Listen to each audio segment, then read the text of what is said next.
Planet Coaster 2 is just around the corner, and so I thought I'd say goodbye to the original in the best way I know how, heading back to Global Ventures and taking one last ride.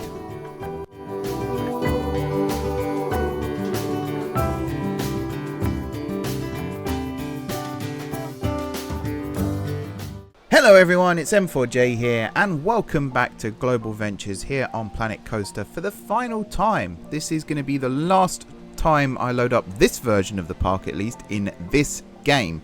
I have got plans for what to do with Global Ventures version 2, more on that in a future video. But before Planet Coaster 2 arrives, I did just want to come back in here for one last park tour.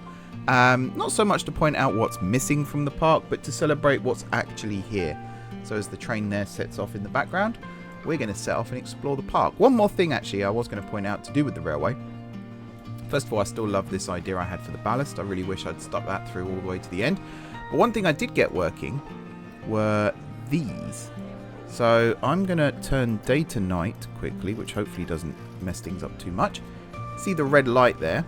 If I now speed up the game, it's going to get to a certain point where that red light is going to turn green. Any second now, hopefully. Any second now. Travels a long way between signals. And that's what these are. These are signals, traffic light signals. But much like you see on most railways, to be honest, these days. But I had a trip to Disneyland Paris this year. I saw them there. They're very weird looking. They almost look, there we go, turned to green. They almost look like road signals. On Paris. They might look like that elsewhere around the world as well. But yeah, just a little trick that I got going here. It was meant to lead to something else. To be honest, there was meant to be more episodes in this series, but I just sort of ran out of motivation a little bit. Also took my break, which wiped out the whole of October. And in the end, yeah, we just ran out of time. So the plan for this video is we're going to go through each area of the park. We're going to talk about what's there. We're going to maybe cover what would have been there had the series continued. And then we're going to do POVs of all of the main rides as well. So not necessarily the flat rides like the swinging ship in the background there, but more the roller coasters and maybe the dark rides, although none of the dark rides were actually complete. So I'm probably going to leave those out as well. But we're going to start with this area here. This is Boulevard of the Parisians, which was the entrance area to the park. This, it was alright. Originally the entrance was around here somewhere, I think. Maybe over here. In fact, I think it was here, because I think that was the original pathway in. And Legend of the Frontier, which is this area here, was the first area to the left.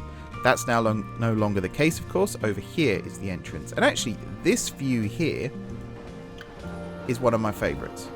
The facades here look awesome. You can still see the show building in the background there, but you kind of just blot it out because of everything else. But this is Around the World in 80 Days because this is a Parisian themed section. We have a French themed ride, so you join Phileas Fogg and Passport 2 on their attempt to circumnavigate the globe in 80 days. Nowhere near finished. It was a lot of dark ride facades and sets and things like that. These scenes were mostly complete, to be honest, all the way up to, I mean, this needed way more work. I think that was supposed to be a backdrop of the Seine, maybe. Never got the images, so wouldn't know. This is Gare de Lyon, where the Orient Express departs from, which I really was very happy with this part. And then climbing up into the Alps, and yeah, this was a scene in the Alps, and then we stopped. There was meant to be more. Never got finished. This was like 2-3 years ago, I think. Also, sorry I keep clearing my throat. I'm still recovering from COVID that I had like almost 2 months ago now. Crazy. It just does a number on you. What was I saying? Oh yeah. None of these scenes here got finished. We're not going to show them off. We're also not going to do a POV of this ride. But yeah, it was meant to be like the standout dark ride at the entrance to the park. It's kind of sad it never got finished, particularly the way it interacts with the railroad there as well. We also have the hotel here, La Parisienne. I think it's just called Entrance there, but the actual, in fact, you can see it there. The hotel is called La Parisienne, La Parisienne, however you pronounce it. My French is a little bit rusty. 5-star hotel with a restaurant inside and I think a gym and all that stuff as well. Very much inspired by the Disneyland Hotel at Disneyland Paris. The whole setup here as well, you can probably tell, was inspired by that. We've then got the railway here, we've got the boats just over there, and we've got the gondola here as well. Big transport hub. That's very much going to be present in the next version of the park as well, but I don't want to give too much away on that right now. So that's it for this section. We're going to go clockwise. So originally there were going to be at least one, maybe two themed areas here, plus one in this area over here as well. As you can see, none of that happened. So into the next area, and we got Legend of the Frontier, which I've said a lot. This is my favourite area of the entire park. Genuinely my favourite area of the entire park. It feels the most complete. We've got, I mean, there's gaps here and stuff, but we've got all these building facades that make it feel like we're actually in a Wild West town. We got the steakhouse over here, the sheriff's office, which I think is... Oh, it was... Yeah, I know. This was originally meant to be an entrance to a dark ride. The old jailhouse was originally around here. It was going to be a shooting interactive dark ride. Never got finished. We're going to hear that expression a lot. And then there was going to be a gift shop in this area here, which serves as the exit to this coaster as well, which is Manic Miner, which kind of got the Big Thunder Mountain vibes. But very much its own story, its own setting, its own style, and it's a little more extreme as well. For example, it's got massive drops like that one. You wouldn't find that on a Big Thunder ride, that's for sure. I don't think you'd find that on many runaway mine train type coasters, to be honest. A little bit big, but I like it. This area is also home to Bandito, which is one of the more extreme coasters in the park. In fact, this one has the world record for the most inversions. It has 16, which is 2 more than the Smiler at Alton Towers. It's also an infinity coaster, like the Smiler, built by Gerstlauer. And it's got a bit of everything. It's got a launch, it's got a lift hill, it's got this dramatic finale here, as you can see, where it plummets down. I wish people would actually stand here a little bit more and watch it. That would look really cool. Maybe I could put like a vista point there or something to make that happen. Oh, I think an autosave just kicked in. It has quite a lot of interaction as well. So it interacts with the landscape over here. There's a little bit of interaction with Manic Miner over here. The way that it's got the vertical loop and then the Immelman that just about avoids it, believe it or not. Also this very long drawn out inversion. I don't think, I mean, I used to say this wouldn't exist, but Vekoma have started doing these stall inversions and Mac have started doing them as well. So it's very plausible that that would exist as a real inversion in the world. Somewhere you can see it being navigated there. In fact, that is perfect timing. Not quite going underneath, but to have them both there next to each other, that's pretty damn cool. And there's also some good interactivity here with the railroad, which there is a railroad station here. There is actually, if I can get into it, and it's probably a bit too dark. Turn the old torch on, there we go. That's something I bet not a lot of people knew. There is actually a dark ride section here for the railroad as well, which I think, is it going to stop or have I missed it? No, I've already missed the stop bit. The train actually stops here and you get to see a little show. Some dynamite explodes and some water starts trickling in, which is very much linked to the theme of Manic Miner, which the third lift hill is above. And again, like Big Thunder, it's got the whole dynamite explodey kind of vibe going on. So that's Legend of the Frontier. There was meant to be a Ferris wheel here, wagon wheel. And the old jailhouse, actually the building got moved over here because I was going to put it up here in the hills. None of that ever happened, unfortunately. But everything else pretty much was built to plan. Bandito here, ignore the huge mound. That was to try and make the dark ride effect inside. Don't need to worry about that anymore because Planet Coaster 2 will have realistic lighting, so I've been told. Which is very exciting. So, yeah, that's Legend of the Frontier. Let's hop on these rides, shall we, and have a little bit of a POV.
So those are the coasters of the Legend of the Frontier. Now that little pause inside Bandito there, that was actually meant to be for a theming element that never got added. It was meant to be for a bank vault. Also, if their game stutters a little bit during POVs, that's not any performance issues or anything, that's just autosave.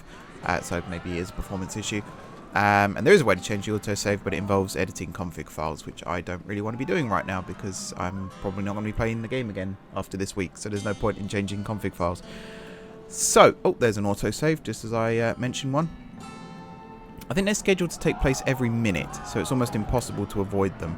But yeah, if we follow this snaking pathway here, which highlights some of the terrain issues that the game had, and the pathing issues, in fact, we come to City of the Future, which is dominated by... Whoops, that wasn't a very good camera angle. By this, which you can't even see for the most part. This is Shinkansen, which is an Intamin accelerator. Huge ride. Originally I was gunning to break the world record for height. I think this one ended up being biggest drop, 423, so I missed it by 35 feet. Mainly because of a scaling issue in this game, to be honest. If I'd made it 460 feet or wherever it needed to be, it would have looked A, massive, and B, to actually slow the thing down would have taken the rest of the ride pretty much. So unlike most accelerators, I decided to give this one a bit more of a layout. So it wraps around the area a little bit. There's a little helix there. For the record, this whole section here is brakes. This whole section here is brakes. And this section here is brakes. That's how much effort it needs to slow these trains down. And to be honest, if it wasn't for the banking here, most of this probably would have been brakes as well. We've also got Gambatene, which is currently broken down. Which, when I did my research for this, that apparently is the Japanese for good luck. The idea being that you need it for this ride. But because it's broken down right now, you don't really need any luck. Because you're just going to be sat there. In fact, half the gondola there is just sat there. We also have Craz-ee Tax-ee here, which is also currently broken down. I think one thing this has just taught me is I need more mechanics in this section. Let's get some more mechanics in. I thought I had enough. I think there's like 2 in each area. I'm going to add another 4. That'll do it. So this is a Wild Mouse coaster with a twist. I won't show you what the twist is right now, but you'll see it during the POV. We've also got Tech Tours over here, which was a very ambitious dark ride that never quite worked out. Again, we started it. I think I did this on a live stream, 2-hour-long live stream, and I put these bottom bits in and never managed to get the rest of it in. I also didn't really want to make custom videos for the screens here, even though the element is a really good idea. Actually implementing it into the ride was another matter entirely. So yeah, that unfortunately didn't make the cut either. And what was the other thing about this? The doors. Yeah, I never triggered the doors properly. So we're not going to watch this one on a POV. This one is also broken down. So yeah, I'm surprised Shinkansen isn't actually, because that was broken down just now. But hopefully these mechanics are now doing their job. We'll get these rides open and up and running. This is also the area where the gondola comes in as well. And then we've got this, which is Tower 4, which was originally 1 drop tower ride. It became 2. And this was actually meant to be the subject of the next video in the series. But as you can see, we never got down to actually finishing it, which is unfortunate because it would have been really cool to have the double drop tower here. But again, it's a scaling thing. If this bigger tower was at the back, but still facing out across this area, it would have made this ride so much easier to build. But because of the area behind it, I wanted to make sure that the smallest area was at the back here, so it was easier to hide behind trees and stuff. And because of that, it was always going to be a challenge. Even burying it underground at this level, I'd have had to have buried it probably double the distance, which would then have made the gondola station here a little bit trickier to do. And it would have just been a massive pain. Anyway, that's the overview of this area. Let's take a ride on Shinkansen and Craz-ee Tax-ee.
And that's the City of the Future area. Craz-ee Tax-ee over here.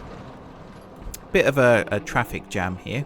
Not because of the name, actually. It's just, yeah, wild mice tend to be like this. You have to wait longer to get off them than you do while you're on them. It's just one of those things. Moving on to the next area then, we head up the hill here to Heart of the Forest, which is a English themed area. I've not really said what the other ones are, to be honest. I've said about the Parisian one, but Legend of the Frontier is American, North American, and City of the Future is like a Japanese cyberpunk type area. But here we are in Heart of the Forest, which is like an ye olde England type area. So we've got the old carousel here, which is very nice, very lovely. This was actually the first episode of this series returning. We built this along with the Robin Hood, which is the pub here, which the more I look at it, the more I like it. I think it actually looks like an old Tudor building, quite nicely in fact. And the bridge here that the railway goes over to, very nice. Once again, there are two coasters here. We've got Wildwood, which is this GCI terrain woody, and then we've got Forest Falls, which is this Mack water coaster. Was never 100% happy with this. You'll see why again on the POV, but it could have been a lot worse, let's be honest. I'm quite sure it must have just broken down or something. I'm quite sure why it's so slow here. I think what I might do to prevent that is just do that. So yeah, up in the hills here, we've got the interaction here between the two rides. Got the rock work here as well, which you can see I sort of did this in my infancy of trying to build things properly in this game. Very much looking forward to the scenery brush, where I could just sweep along here and plant loads of trees. That will be very warmly received on the M4J channel, I'm sure. So not much to talk about here, in fact. It's kind of it's a big area in terms of how far it's spread out, but it's very small in terms of what's actually here. We've got the railway, two coasters, a carousel, and a pub. There's the autosave again. There was meant to be more. There was meant to be more flat rides, more shops, a whole high street down here. None of it got built, unfortunately. Just ran out of time. But as I said earlier, if you watch the future plans video that's coming up after this one on the channel, you'll be able to see what will be in store for the new version of Heart of the Forest. For now, though, let's take a ride on Forest Falls first, I think, and then we'll head over for some Wildwood.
And as we sit here and watch this train leave from Heart of the Forest, that was Forest Falls and Wildwood. Now you might have noticed the Forest Falls looked a little bit different on the POV compared to what we saw earlier.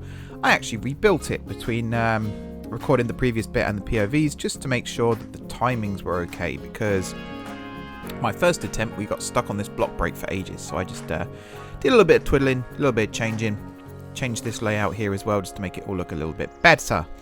I don't know why I said better like that, that was weird. Anyway, following the railway here, we passed by where two other areas of the park were supposed to go but never got built, unfortunately, and we arrive over here at Peak of the Rockies. Now this is really unfinished. In fact, the entire area pretty much never got built at all. There was supposed to be a log flume over here, there was supposed to be a restaurant, there was supposed to be a gift shop. This station didn't even get finished. It wasn't very good. Just ran out of time. The only thing we really got finished was this building here, the station building. Even the queue building here was unfinished, which is a real shame, but it is what it is. So this is Rocky Mountaineer. Now, I don't claim to be a coaster enthusiast as such. I know a lot about coasters, but I'm certainly not one who can claim to have ridden a lot. I reckon, though, that out of all the coaster enthusiasts in the world, this is probably the coaster they would like the most. It is a proper RMC. We've got airtime hills, we've got outer bank turns, we've got inversions, we've got a stall. And we've also got this huge Immelman, which serves no purpose other than it looks grand. I think, as well, maybe not this bit, but I think this section here and the entire stall are custom built. We've also got this weird Cobra Roll type inversion. And yeah, I think all that's left to do on this one really is ride it, and then we can move on to the next area. Bit of a whistle-stop tour, this one, I admit. But like I said, there really isn't much here to admire. So, let's hop on board Rocky Mountaineer.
And that was Rocky Mountaineer. Running very smoothly and efficiently now, but wasn't so when we were on board just now, so apologies for that. I'm just going to watch it do the stall here over the station, and then we'll move on.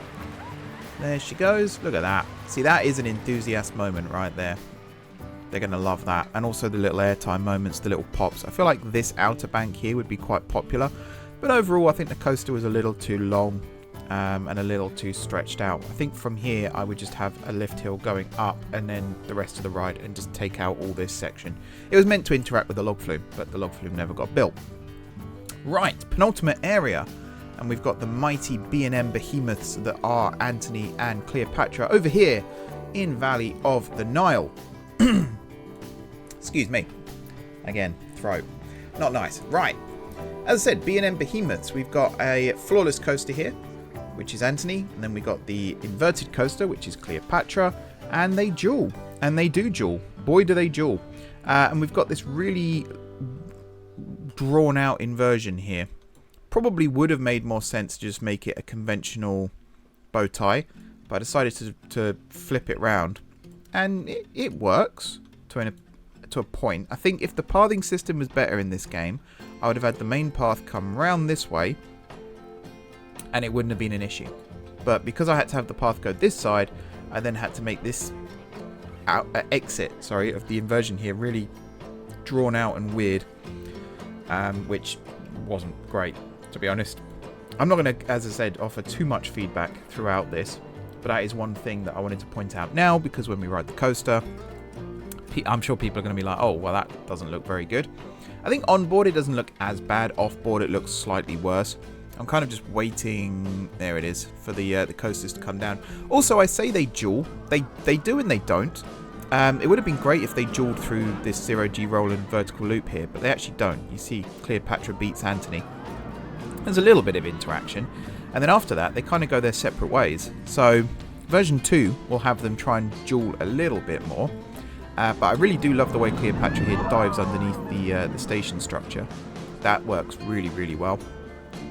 I like Antony's Cobra roll, and there was me waiting for that inversion, and I basically missed it. You might have just caught it there, but yeah. The other thing I could have done actually was made the path a little bit flatter, and then, yeah, wouldn't have been as much of an issue either. Or just not have it run on the ground, just have it elevated. That would have worked too. So before we do the POVs here, there is one thing I want to do very quickly. I want to close it. I want to do that. I want to hit test. And then here, I want to close it. I want to do that. And I want to hit test. There is no reason at all as to why. Hang on. Let me just do that again. No. There is a way of making these sync. Did I do it there? I might have done it there.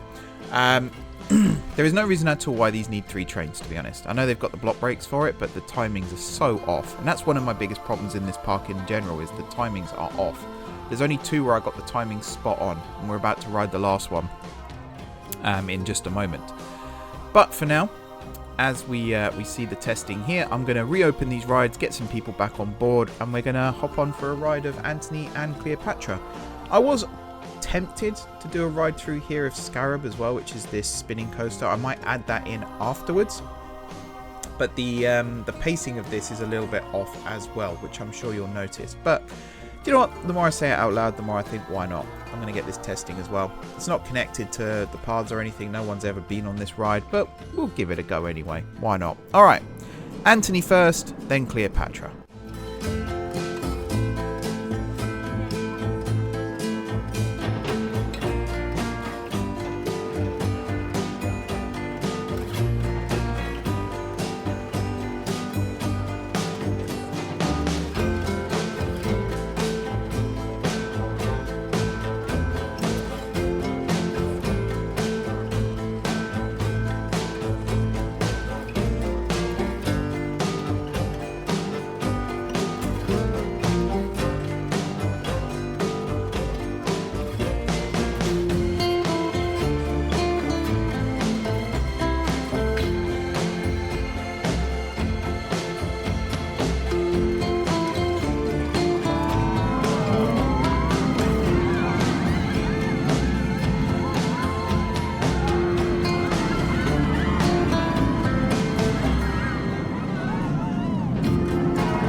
So yes, if you're a bit squeamish, it's probably a good idea to have watched that last one with your eyes shut, or if you're someone who gets motion sick or anything like that. Apologies for the weak-stomached, me included.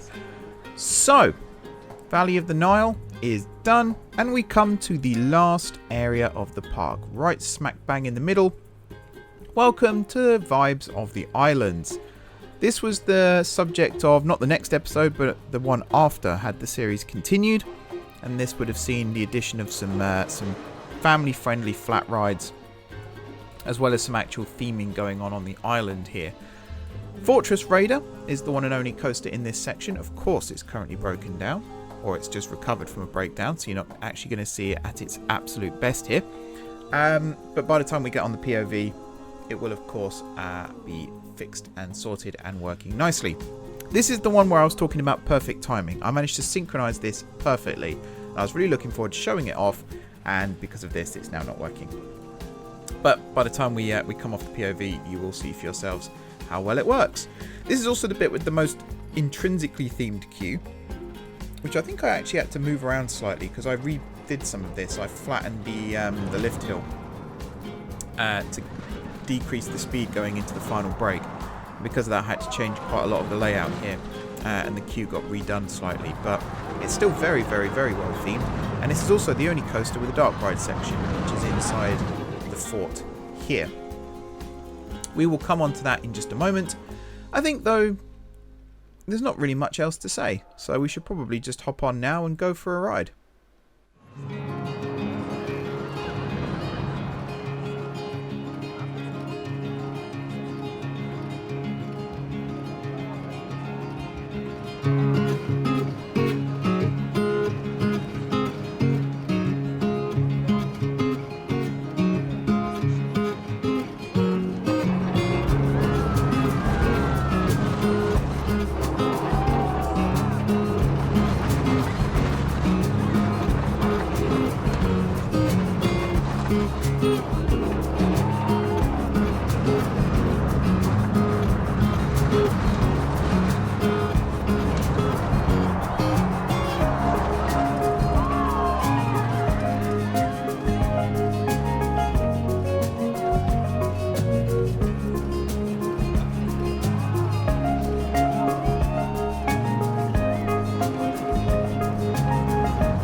And there we go, that was Fortress Raiders. Probably the best paced and most optimized coaster in the entire park.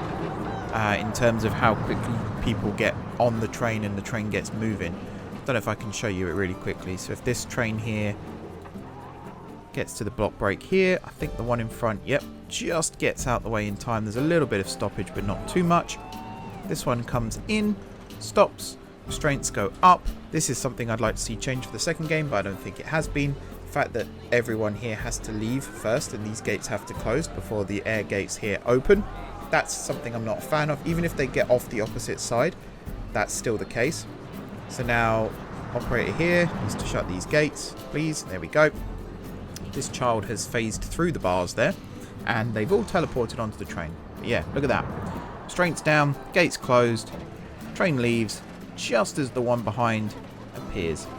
So if I think I showed this in the last episode anyway, but if I come up here, there's always a train cresting this hill. There's always a train cresting this hill, and there's always a train cresting this hill. And you can see how big the gap is. So that's it. That's it. We've completed our tour of Global Ventures. That is the park. As you can see, there are huge gaps that I would have liked to have filled, particularly this area here, and this area here. There's lots of rides that never got finished properly. There's lots of rides that never got built even. But I had a blast playing the game. I just ran out of creativity a few times and got bored of the game and went to do other things. And then Planet Zoo came out, of course. So Wild Realms took over for a little bit. I have a proper plan in place, though, for the second iteration of Global Ventures. Because, yeah, this park will get rebuilt in Planet Coaster 2. But it'll be better. The layout will be better optimized. Rides will be better thought out. The lands, the way they join together will be better. Everything will be better. And I can't wait to show you guys the plan, which will be the next episode, hopefully coming out on the next video, I should say, coming out on the channel. For now, though, I'm just going to head back over here to Boulevard of the Parisians. And I just want to say a huge thank you. Everyone who's supported the series, both this one and the previous Global Ventures one. Anyone who's provided advice, feedback, all that stuff for the game. It's very, very much appreciated. I really, really enjoyed my experience in Planet Coaster. Frontier know how to make a theme park management game. They did it with Rollercoaster Tycoon 3. They did it with Planet Coaster. And despite people's complaints, I am pretty certain they will do it again with Planet Coaster 2. If you're looking forward to that series, or if you've enjoyed this series, then be sure to hit that like button and comment down below as well. Let me know which of the POVs you've watched today was your favourite. I will try and remember to do chapters on this video as well, so that people can actually skip through to the one they want to watch. But yeah, let me know what your favourite POV was. Let me know what your favourite area of the park is. I could tell you mine. I think I already have, Legend of the Frontier, but Fortress Raiders is my favourite coaster purely because of the optimization and the dark ride section. But yeah, let me know all those good things down below. Huge thanks to my subscribers and to my Patreon members and also my YouTube members. Without you, the channel would not be anywhere right now. So huge thank you for your continued support. If you haven't already subscribed to the channel, be sure to hit the subscribe button. Again, it's really appreciated. And if you want to consider becoming a patron or a YouTube member, links to both are in the description down below. Otherwise, enjoy the rest of your evening. Thank you for visiting Global Ventures. And until next time, which will be in a few days' time for Planet Coaster 2, I will see you soon.